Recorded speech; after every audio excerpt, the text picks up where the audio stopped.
Ils sont deux, et il y a moi. Randy, Maestro, mes 2 chevaux, et moi, leur humaine. Qui enseigne aux autres? Je crois que mes chevaux m'ont apporté un savoir, une connaissance que j'ai mis des années à comprendre. Je suis l'apprenti, ils sont mes maîtres, mes professeurs. Ils m'ont enseigné que le bien-être mental et physique était aussi important l'un que l'autre et liés. Mon projet vient d'eux. Ils m'ont soufflé l'idée. Partir à la rencontre de professionnels dans le domaine équin qui accepteraient de m'aider à développer, favoriser cette harmonie et à la partager. C'est ainsi que j'ai créé Equitarmon. Bonjour à tous, je m'appelle Sandrine.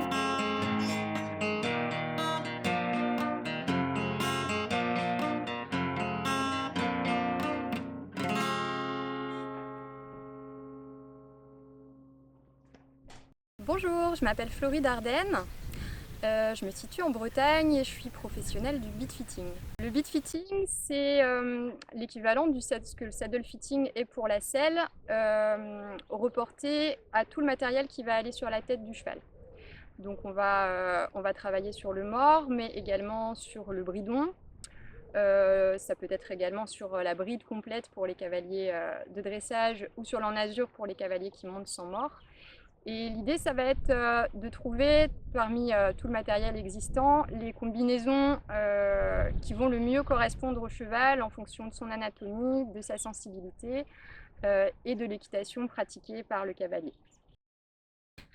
Donc pendant une consultation, je vais d'abord commencer par regarder un petit peu le cheval, comment est constituée sa bouche, comment est sa dentition,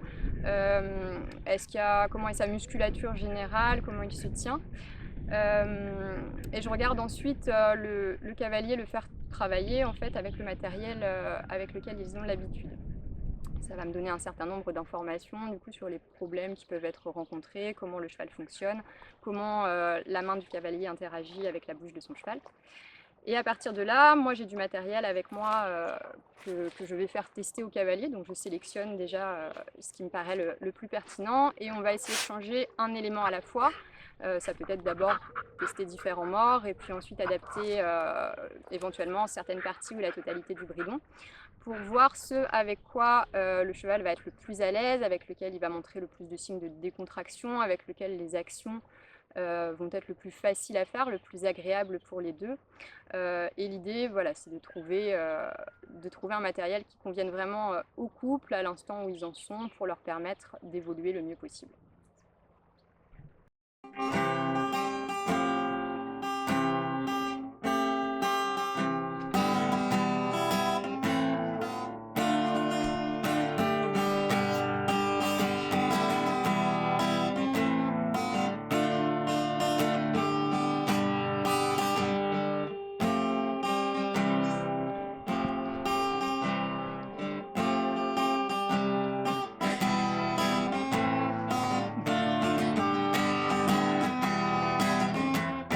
Tu vas avoir des morts qui peut-être vont améliorer un petit peu ça.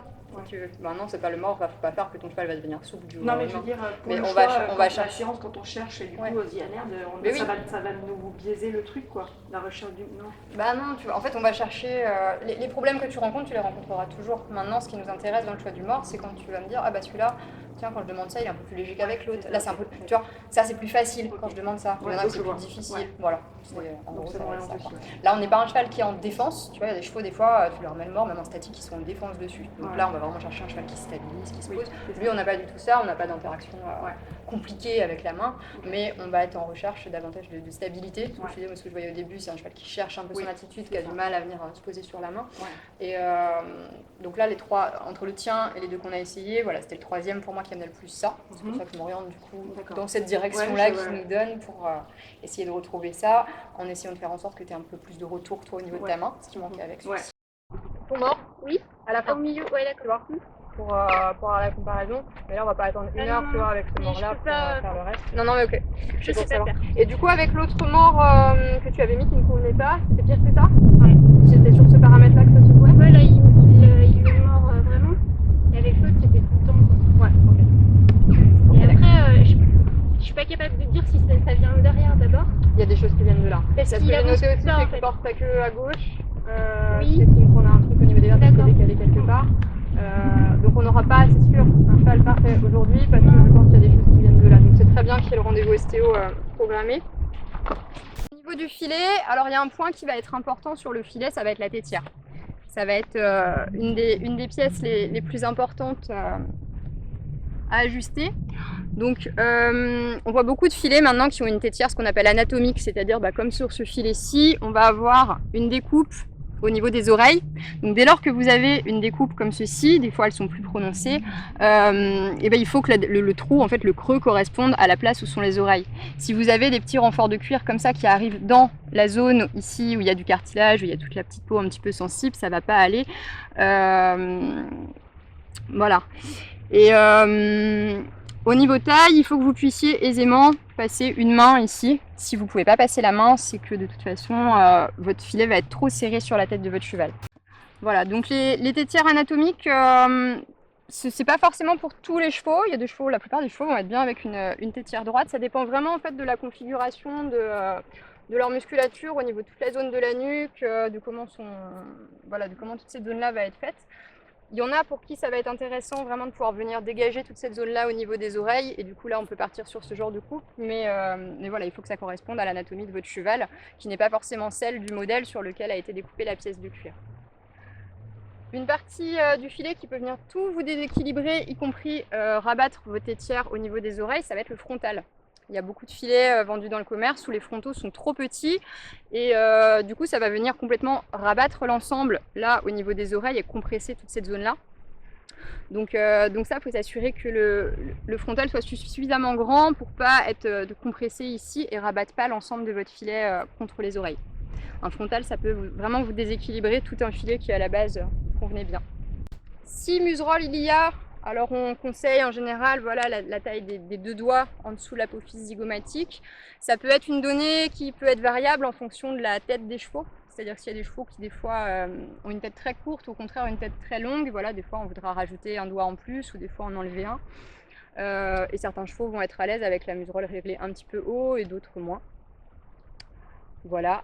Au niveau du réglage de la museroll, donc une museroll ça ne se serre pas, ce n'est pas fait à la bâche pour fermer la bouche des chevaux, même si malheureusement c'est encore utilisé comme ça. Ça va limiter évidemment l'ouverture de la bouche sur le mors, mais c'est pour permettre au cheval aussi de trouver un petit peu de confort là-dedans. Et ça va stabiliser sur certains filets l'ensemble, c'est-à-dire que ça va donner de la stabilité au mors sur le plan latéral, j'ai envie de dire, et sur le plan longitudinal aussi. Le rôle pour être ajusté, hop, ça va être un doigt en fait passé ici. Deux doigts, ça va être plutôt, on va dire, déco. Hein. Vous pouvez la régler comme ça, elle ne sera pas serrée. En tout cas, il faut absolument pouvoir passer au moins un doigt.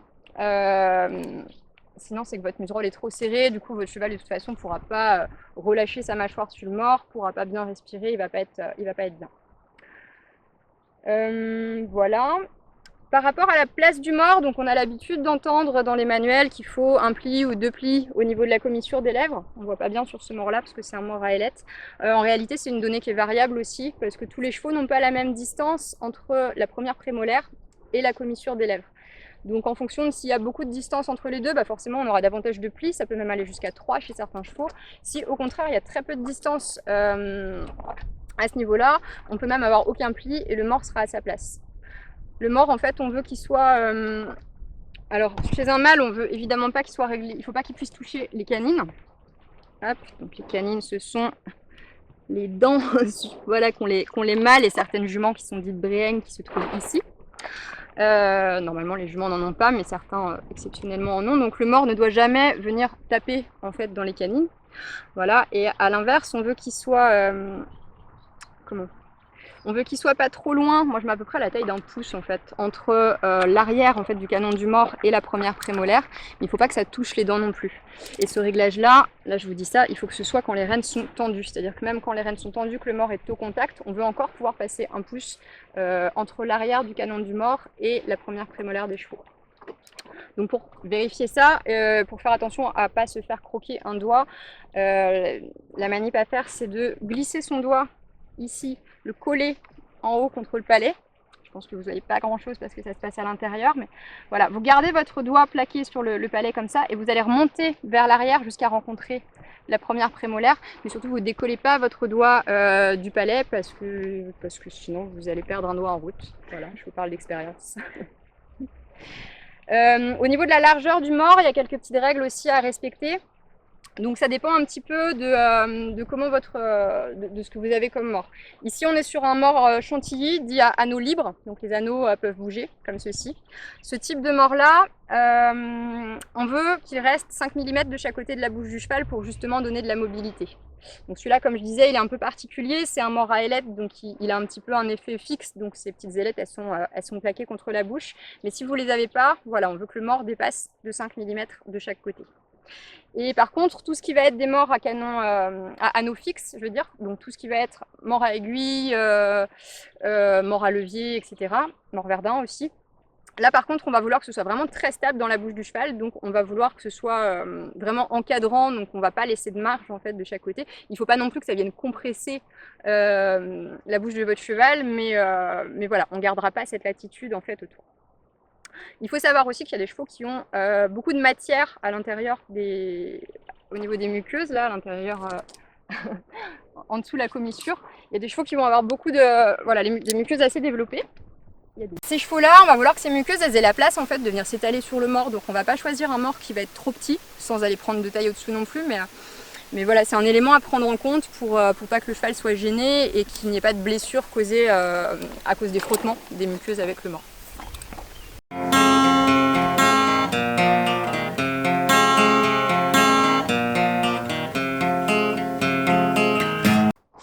Voilà, du coup, quand vous voulez faire intervenir un bitfitter, donc le bitfitter c'est vraiment le dernier professionnel qui intervient dans la chaîne des professionnels qui entourent le cheval. On est un peu la cerise sur le gâteau, voilà. Donc avant tout ça, si le cheval, en particulier s'il rencontre des problèmes de contact, qu'il a un relationnel avec la main qui est compliqué, en premier c'est les dents qu'il faut faire vérifier. Il y a énormément de problèmes de contact qui sont liés à un entretien dentaire qui est insuffisant. L'ostéopathe éventuellement, parce que les problèmes de contact peuvent aussi venir d'un blocage qui se situe sur une partie du corps qui est parfois à l'opposé. Vérifiez vos selles également, si vous n'avez pas fait ce point-là, une selle qui n'est pas adaptée, qui peut venir pincer, peut avoir un impact dessus. Et enfin, quand tout ça c'est réglé, vous pouvez appeler un bitfitter qui va venir du coup pouvoir travailler sur des bases en fait, des bases qui sont saines et vous pourrez vraiment comme ça profiter de votre séance. Est-ce que tu peux nous parler de ton parcours professionnel un petit peu?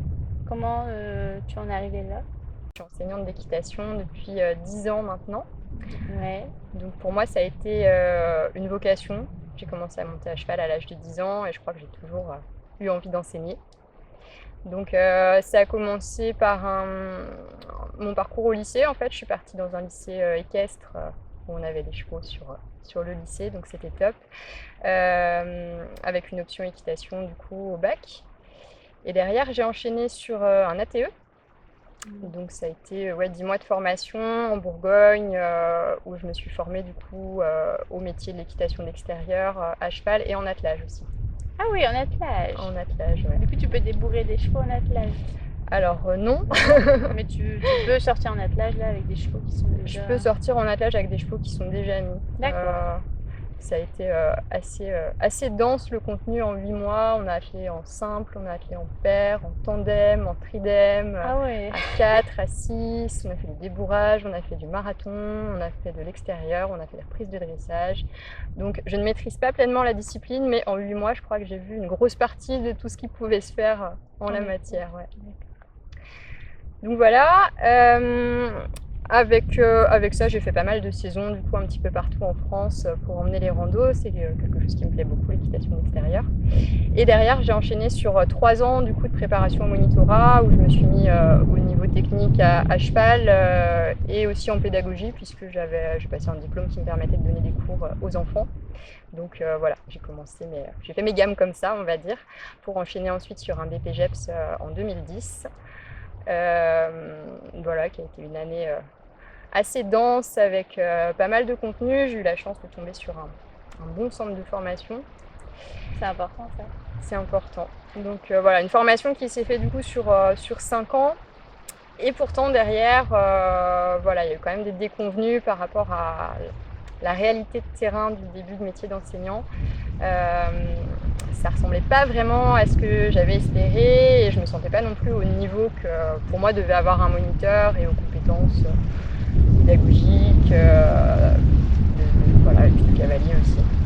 Donc à partir de là, j'ai commencé à me former ailleurs en fait. Ça s'est fait un petit peu par hasard. Je me suis retrouvée à habiter très loin de chez moi sans mes chevaux. Donc j'ai vu qu'il se faisait un petit peu des stages à droite, à gauche. Donc j'ai rencontré des gens, des personnes passionnantes qui m'ont ouvert les portes vraiment vers une autre façon d'enseigner, une autre façon de faire. Et là je me suis dit mais c'est ça que je veux faire.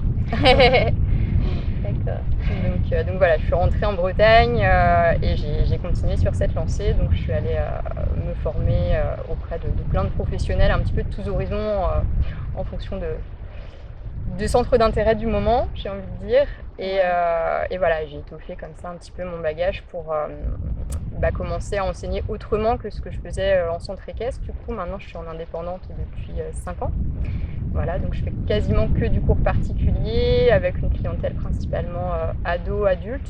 Je reviens un petit peu aux enfants là cette année, mais voilà, en tout cas de l'individuel pour pouvoir vraiment me centrer sur les problématiques du cheval et du cavalier. Et voilà, tout ça enrichi du coup de tout ce à quoi j'ai pu m'intéresser et auquel je m'intéresse encore. Et du coup, t'as fait une formation aussi beat fitting. Voilà, donc en 2019, en parallèle. Ouais, en 2019, je suis allée me former au beat fitting. Donc, un des premiers stages que j'ai fait à l'époque, c'était il y a 10 ans, donc c'était un stage de saddle fitting avec Eugénie Cotreau, qui est maintenant un nom connu en France du saddle fitting. C'est elle qui a beaucoup communiqué sur le sujet et permis que le saddle fitting soit davantage connu. Et c'est vrai qu'à l'époque, je m'étais déjà posé la question de mais qu'est-ce qu'il en est du mort ? Et j'avais posé les questions à des instructeurs, à des professionnels du milieu du cheval que j'avais rencontrés. Et à part les grandes lignes en fait sur le sujet qu'on peut trouver dans les livres, j'y trouvais pas cette recherche-là. Et quand j'ai entendu parler du beat fitting, donc qui a dû arriver en France il y a 3 ans, je pense. C'est récent. Ouais, c'est très récent. Donc je me suis dit mais si ça existe. Donc voilà, il y a eu une opportunité de rentrer en formation et j'ai saisi le créneau. Donc voilà, c'est un nouveau chapitre qui s'ouvre aussi et c'est vraiment passionnant. Bah oui, parce que du coup, c'est vrai qu'il n'y a pas grand monde dans le milieu du cheval qui connaissent ça, les beat fitting. C'est vrai qu'on entend beaucoup le saddle fitting, mais beat fitting, c'est encore vraiment méconnu.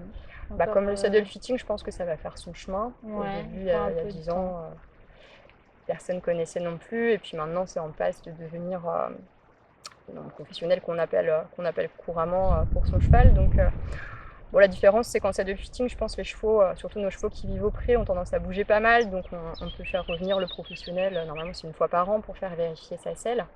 La tête du cheval va moins bouger.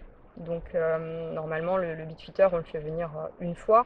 Après ça peut être vu s'il y a une évolution technique du couple qui justifie de passer sur un matériel un petit peu plus pointu, un petit peu plus technique, ou si le cheval change de cavalier, si le cavalier change de discipline, ou s'il y a un événement remarquable qui arrive et qui fait que ou un passage sans mort aussi, ou de sans mort avec. Du coup, tu fais aussi sans mort et avec mort. Je fais aussi le sans mort, ouais. Du coup, tu peux proposer, moi je monte aussi bien avec mort, avec une bride que sans mort. Tu peux proposer. Je peux proposer les trois. Les trois. Ouais. Ça fait un petit moment maintenant que tu fais des tournées beat fitting. Est-ce que tu as du recul vis-à-vis de vis-à-vis des séances que tu fais avec les personnes que tu vois? Alors oui, ça fait seulement 1 an maintenant que je pratique, mais évidemment entre la sortie de formation, qui comme d'habitude est le début vers autre chose, et là 1 an de pratique, effectivement il y a déjà pas mal de choses que j'ai pu constater, apprendre sur le terrain, et puis je crois que j'apprends à chaque fois. Notamment le fait que le beat fitting c'est un outil qui est précieux. Voilà, pour les cavaliers, pour les chevaux, ça peut être vraiment utile dans certains cas, mais c'est pas non plus la réponse à tout. On n'est pas non plus faiseur de miracles, hein. Dès lors qu'on travaille avec le vivant, c'est pas possible. On a une difficulté dans ce métier-là, c'est qu'il y a énormément de causes différentes du mort qui peuvent donner des problèmes de contact ou rendre le lien entre la bouche et la main du cavalier conflictuel. Comme on l'a dit tout à l'heure, ça peut être des soucis de santé, ça peut être des problèmes de pied aussi, des fois ça peut être un problème d'équitation. Je parle ça en termes de problèmes, des fois c'est juste qu'il y a une marge d'évolution, mais voilà, tout ça, ça va avoir un impact. Et des fois, on a vraiment des chevaux qui sont particulièrement sensibles. Ça m'arrive en consultation d'avoir des chevaux que le moindre changement de matériel va déranger. Des chevaux parfois très émotifs vont être sensibles à ça, donc ça peut être des fois compliqué de vraiment sentir le bénéfice du changement, parce que chez ces chevaux-là, quelque part, il faudrait davantage de séances. Il y en a chez qui c'est pour le coup presque miraculeux, c'est-à-dire qu'on passe vraiment d'un cheval qui a une locomotion qui est altérée à un cheval qui va être très à l'aise et qui va vraiment se métamorphoser dans la séance, mais voilà, il faut bien se dire que c'est pas à chaque fois. Il y a aussi des chevaux qui sont beaucoup plus moins démonstratifs en fait dans leur réaction, qui vont être beaucoup plus discrets et pour lesquels je m'appuie beaucoup sur l'observation du coup que j'ai pu développer des chevaux au fur et à mesure des années dans mon métier d'enseignante, parce que ça demande de savoir lire du coup tous les signaux subtils qu'ils peuvent nous envoyer. Et puis pareil, hein, quand on a des cavaliers qui ont un ressenti très fin, c'est plus facile pour travailler en interaction l'un avec l'autre, on peut communiquer.